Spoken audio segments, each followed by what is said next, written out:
नियम आग्रह। नियम दो प्रकार के होते हैं, विधि लक्षण नियम और निषेध लक्षण नियम। जिन जिन नियमों को कर्तव्य मानकर पालन करने के लिए आदेश दिया गया है उन्हें विधि लक्षण नियम कहते हैं, तथा जिन्हें करने के लिए मना किया गया है उन्हें निषेध लक्षण नियम कहते हैं। दोनों प्रकार के नियम ही जीवों के लिए मंगलजनक होते हैं। बद्ध जीव अत्यंत निकृष्ट अवस्था से अतिशय उपादेय अवस्था प्राप्त करने के योग्य होता है। इन दोनों अवस्थाओं के बीच और भी बहुत सी अवस्थाएं हैं। प्रत्येक अवस्था ही एक एक क्रम सोपान है। यह क्रम सोपान ही जीवों के लिए एक एक विश्राम स्थल है। प्रत्येक कर्म सोपान पर ही पृथक पृथक विधि निषेध रूप कतिपय नियम निर्धारित किए गए हैं। जीव जिस समय जिस सोपान पर पैर रखकर विश्राम करता है उस समय उसी सोपान के लिए निर्दिष्ट विधि निषेधों का पालन करते करते ऊपर वाले सोपान पर आरूढ़ होने की योग्यता प्राप्त होती है। वैसी योग्यता प्राप्त नहीं कर सकने पर वे पदच्युत होकर निम्नस्थ सोपान पर उतरने के लिए बाध्य हैं। इसी का नाम दुर्गति है। उच्च सोपान की प्राप्ति का नाम सद्गति है। स्वाधिकारगत निष्ठा गुण है तथा उसे त्याग करना ही दोष है। जिस सोपान पर पैर रखा गया है उस सोपान संबंधी नियमों का यथा योग्य पालन करने का नाम स्वधर्म अथवा स्वाधिकार निष्ठा है। अपने अधिकार के प्रति निष्ठा ही गुण है और अपने अधिकारगत निष्ठा का परित्याग करने का नाम ही दोष है। इसके अतिरिक्त दोष गुण की कोई दूसरी परिभाषा नहीं है। भगवान श्री कृष्ण ने उद्धव को उपदेश दिया है, स्व अधिकारी या निष्ठा सगुणा परिकीर्तिता विपर्यस्तु दोष स्यादु भाषरेश निश्चय देश कालादि भावनम वस्तु न मम सत्तम गुण दोषो विधेयते नियमार्थम ही कर्मणाम। श्रीमद्भागवत 11:21-2-7। अपने अपने अधिकार के अनुसार धर्म में दृढ़ निष्ठा रखना ही गुण कहा गया है और इसके विपरीत अनधिकार चेष्टा करना दोष है। तात्पर्य यह है कि गुण दोष दोनों की व्यवस्था अधिकार के अनुसार की जाती है, किसी वस्तु के अनुसार नहीं। देश काल और वस्तुओं के गुण दोषों का विधान भी इसलिए किया गया है कि कर्मों में लोगों की उच्छृंखला प्रवृत्ति ना हो, मर्यादा का उल्लंघन ना होने पाए। इन विधि निषेध आत्मक नियमों को पुनः दो भाग में विभक्त किया जा सकता है, नित्य और नैमित्तिक नियम। नित्य विधि निषेध। जीव विशुद्ध चिद वस्तु है। नित्य स्वभाव में अवस्थित रहने के समय विशुद्ध जीवात्मा के लिए जो विधि निषेधात्मक नियमों का विधान होता है उसे नित्य नियम कहते हैं। किंतु वे संसार दशा प्राप्त होकर माया द्वारा दी गई उपाधि द्वारा अपनी सिद्ध अवस्था के विपरीत जिस दूसरी अवस्था को प्राप्त हुए हैं वह अवस्था औपाधिक है। औपाधिक अवस्था नाना प्रकार की होती है, किंतु नित्य अवस्था अद्वय और एक है।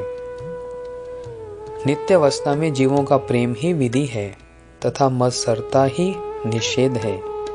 विधि निषेध आत्मक यही नियम जीवों के नित्य स्वभाव के अनुगत होता है।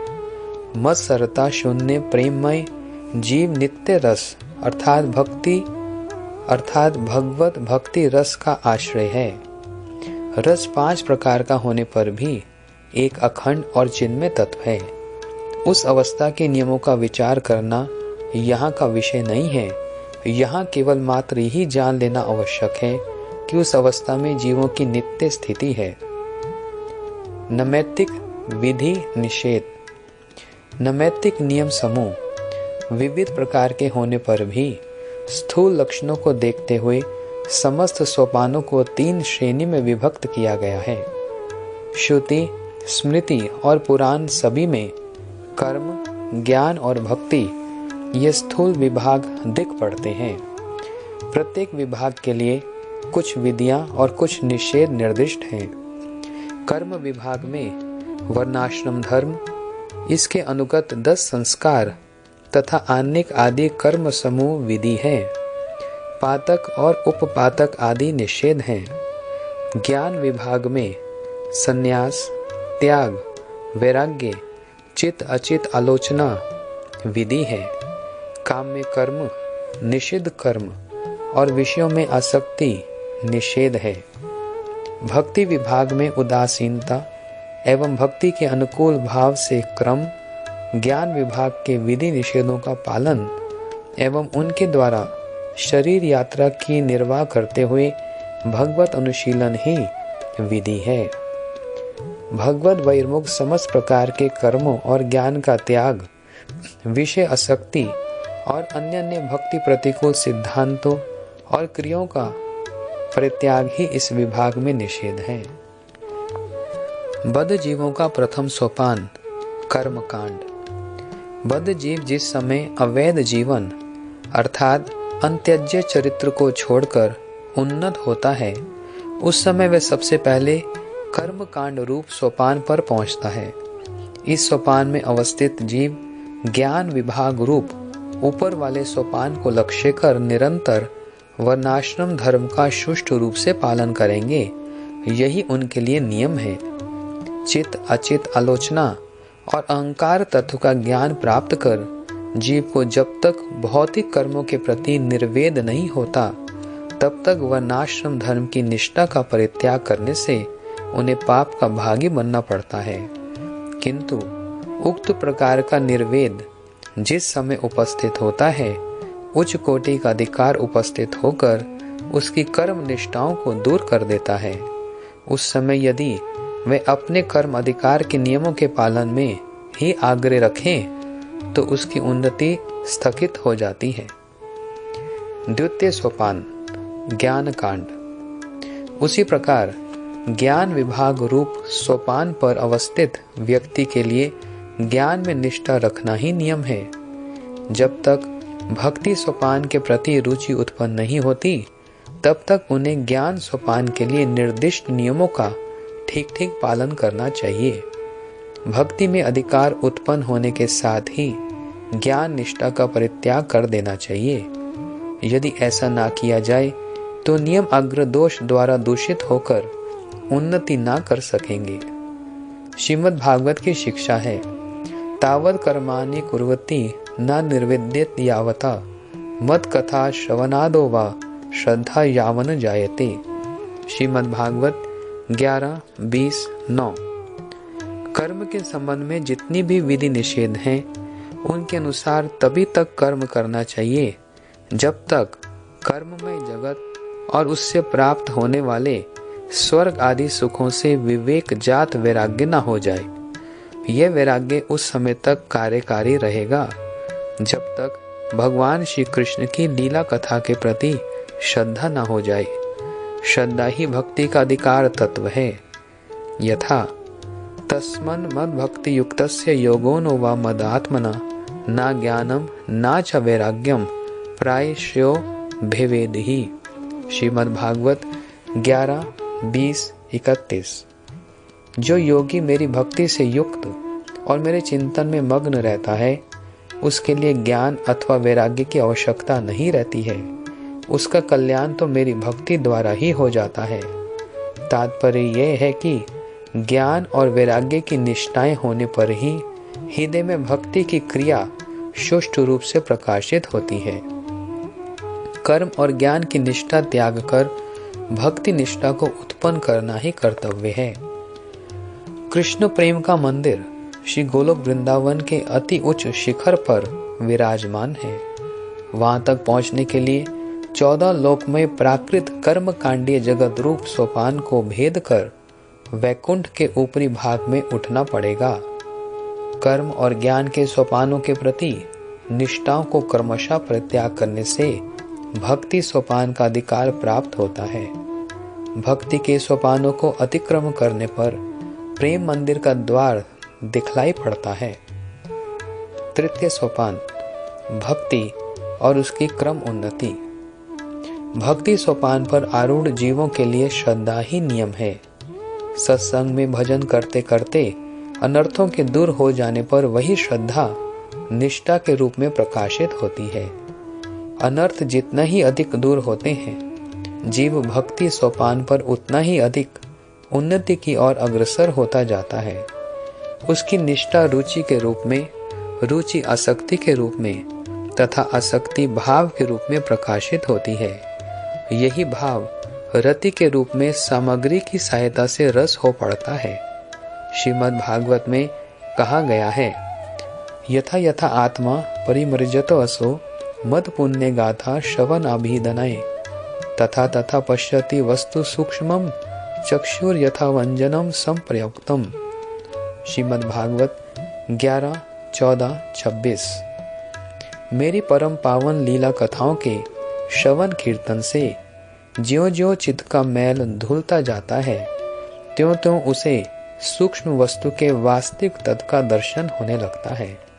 अंजन के द्वारा नेत्रों का दोष मिटने पर उनमें सूक्ष्म वस्तुओं को देखने की शक्ति आने लगती है। श्री रूप गोस्वामी ने श्री भक्ति साम सिंधु नामक ग्रंथ में इस क्रम को स्पष्ट रूप से दर्शाया है।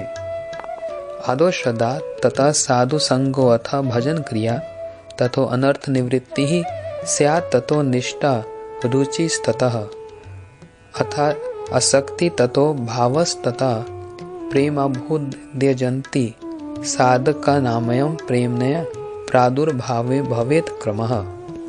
भक्ति सामी सिंधु 1:4-10।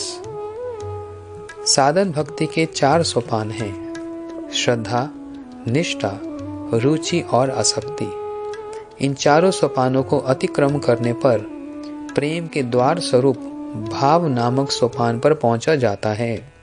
प्रत्येक सोपान में श्रद्धा की अवस्था के अनुसार कुछ कुछ पृथक पृथक नियम हैं। एक एक सोपान को पीछे छोड़ते हुए आगे के सोपान पर चढ़ना होता है। तब पीछे वाले सोपान के लिए निर्दिष्ट नियमों का आदर न कर अगले सोपान के लिए निर्दिष्ट नियमों का आदर करना पड़ता है। जो ऐसा न कर पश्चादवर्ती सोपानों के प्रति नियम आग्रह नहीं छोड़ते, उनके लिए वे नियम समूह श्रृंखला बनकर पूर्व सोपान में ही उन्हें आबद्ध रखते हैं, उन्हें अगले सोपानों पर अग्रसर नहीं होने देते। भक्ति मार्ग के समस्त विधि निषेध एक ही प्रधान नियम के अंतर्गत हैं। भक्ति मार्ग के जिन जिन सोपान में जिन जिन नियमों का विधान किया गया है, वे समस्त नियम समूह एक प्रधान साधारण नियम के अंतर्गत हैं। वह साधारण नियम इस प्रकार है: स्मर्तव्य सतत विष्णु विस्मृतव्य न जातुचित सर्वे विधि निषेधः सेरुतयरेव किंकरा।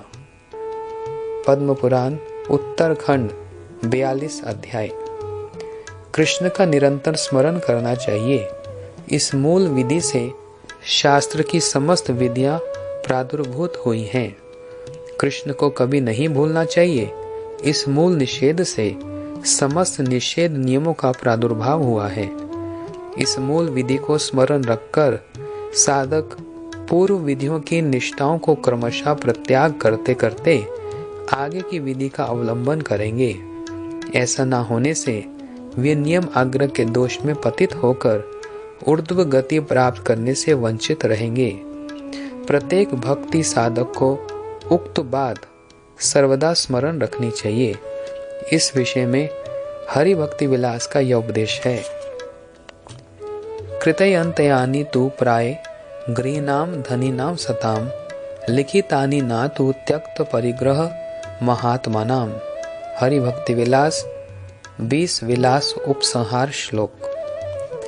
हरि भक्ति विलास में जिन जिन कृतों का समावेश किया गया है, वे सभी प्राय गृही और धनी साधुओं के संबंध में लिखे गए हैं। परम विरक्त त्वक्त परिग्रह महात्मों के संबंध में कोई भी नियम नहीं है। अवश्यम तानि सर्वाणि तेषां तादृक्कृत सिद्धे प्रागपेक्षयानि भक्तिर्हि सदाचारक साधना। हरि भक्ति विलास। यद्यपि त्वक्त परिग्रह परम विरक्त पुरुषों के लिए इस ग्रंथ में एक भी नियम नहीं लिखा गया है, तथापि साधकों को त्योक्त परिग्रह की अवस्था प्राप्त करने के लिए उस अवस्था को प्राप्त हुए परम विरक्त साधु पुरुषों के आचरण ही इस विषय में एकमात्र सदाचार हैं। शरणागति के भेद। श्रद्धा प्राप्त पुरुषों का लक्षण यह है कि वे श्री कृष्ण के चरणों में शरणागत होते हैं। यह शरणागति गृहस्थ और गृह त्यागों की अवस्था भेद के अनुसार 2 प्रकार की होती है। हरि भक्ति विलास में उक्त अवस्था को प्राप्त गृह पुरुषों के पालनीय नियमों का संग्रह किया गया है। इसके अतिरिक्त शिव चतुर्दशी आदि व्रत समूह भी इस ग्रंथ में संग्रहित हैं। उनमें से गृह त्यागी पुरुषों के लिए जो उपयोगी हैं, गृह त्यागी शरणागत भक्त उनका पालन करेंगे। अनन्य शरणागत भक्त का लक्षण। जब गृहस्थ और गृह त्यागी दोनों ही साधन विषय में क्रमशः उन्नति करते करते अनन्य शरणागत हो पड़ते हैं, तब इन दोनों के नियम कुछ कुछ पृथक हो पड़ते हैं।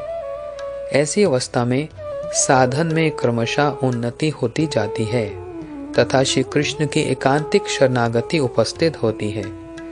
इस प्रसंग में श्रीमद् भागवत का विचार इस प्रकार है। ज्ञान निष्ठो विरक्तो वा मदभक्तो वा अन्यपेक्षका सलिंगाना श्रमास्तक्तक्वा चरेद विधि गोचरः। श्रीमद् भागवत 11, 18, 28।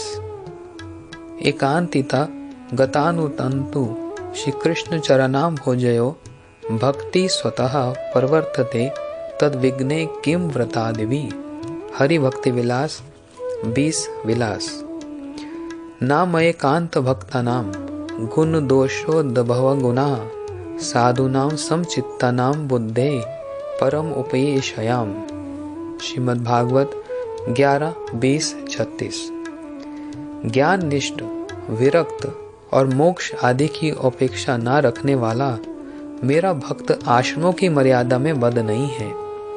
वह तो आश्रमों और उनके चिन्हों को छोड़ छाड़ कर वेद शास्त्र के विधि निषेध से परे होकर स्वच्छंद रूप में विचरण करता है।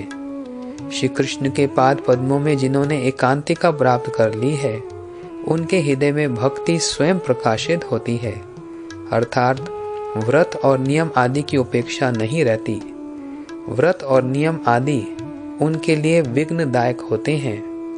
मेरे अनन्य प्रेमी भक्त का इन विधि निषेधों से होने वाले पुण्य और पापों से कोई संबंध ही नहीं रहता, क्योंकि वह समदर्शी महात्मा तो बुद्धि से परम तत्व को प्राप्त हो चुके होते हैं। एवं एकांती का नाम प्राय कीर्तनम स्मरणम प्रभो कुर्वतम परम प्रीत्या कृत्यमननम रोचते विहितेश एव नित्येषु प्रवर्तन्ते स्वमहिते इत्यादिकांतीनां भाति महात्म्य लिखितम ही तथा। हरि भक्ति विलास 20। एकांत शरणागत भक्त प्राय परम प्रीति के साथ कृष्ण कीर्तन और कृष्ण स्मरण करते हैं। अतः निम्न अधिकारी के लिए निर्दिष्ट नियमों में उनकी रुचि नहीं होती। कभी कभी वे स्वेच्छापूर्वक नित्य विधियों के पालन में प्रवृत्त देखे जाते हैं, किंतु उनको कोई नियम बंधन अथवा नियम आग्रह नहीं होता। इसे इसी उपदेशामृत के 8वें श्लोक में कहा गया है। एकांत भक्तों का यही महात्म्य है, अर्थात यदि वे अनन्य कृत्यों को ना भी करें तो उनका किसी प्रकार लाघव नहीं होगा। तात्पर्य यह है कि उच्च सोपानस्थ महापुरुष निम्नस्थ सोपान के नियमों का जो पालन करते हैं वे अपनी स्वेच्छा से करते हैं। ज्ञान अधिकारी कर्म अधिकार के अंतर्गत वर्णाश्रम का पालन स्वेच्छा से करते हैं। विधि उनको इन कर्मों को करने के लिए बाध्य नहीं करती। भक्ति अधिकारी भी उसी प्रकार कर्म अधिकार अथवा ज्ञान अधिकार के नियमों का पालन किसी कारण से स्वेच्छापूर्वक करते हैं, अर्थात वे उन विधियों और निषेधों के अधीन न होकर स्वेच्छापूर्वक उनका पालन करते हैं। उसी प्रकार परम उच्च भक्ति अधिकारी एकांत भक्त भी कर्म, ज्ञान और साधारण साधन भक्ति के नियमों का पालन करते हुए भी नियम आग्रही नहीं कहे जा सकते हैं। वे तो ऐसा करते हुए भी स्वाधीन भाव से श्री कृष्ण के चरण कमलों के एकांत भजन में ही प्रवृत्त रहते हैं। जो साधक नियम आग्रह का परित्याग करते हैं और स्वतः प्रवृत्त होकर नियमों का पालन करते हैं, वे अत्यंत शीघ्र ही उन्नति के पथ पर अग्रसर हो पड़ते हैं। नियम आग्रह के संबंध में ठाकुर के उपदेश ये है कि अपने अपने अधिकारगत नियमों का पालन करते करते साधकों को उच्च सोपान का अधिकार प्राप्त होता है। तब उनका पूर्व नियमों के पालन में आग्रह नहीं रहता। साधक मात्र इस उपदेश को सर्वदा स्मरण रखकर श्री कृष्ण स्मरण और कीर्तन लक्षण युक्त भजन के प्रति लक्ष्य रखते हुए क्रम सोपानों का अतिक्रमण करेंगे।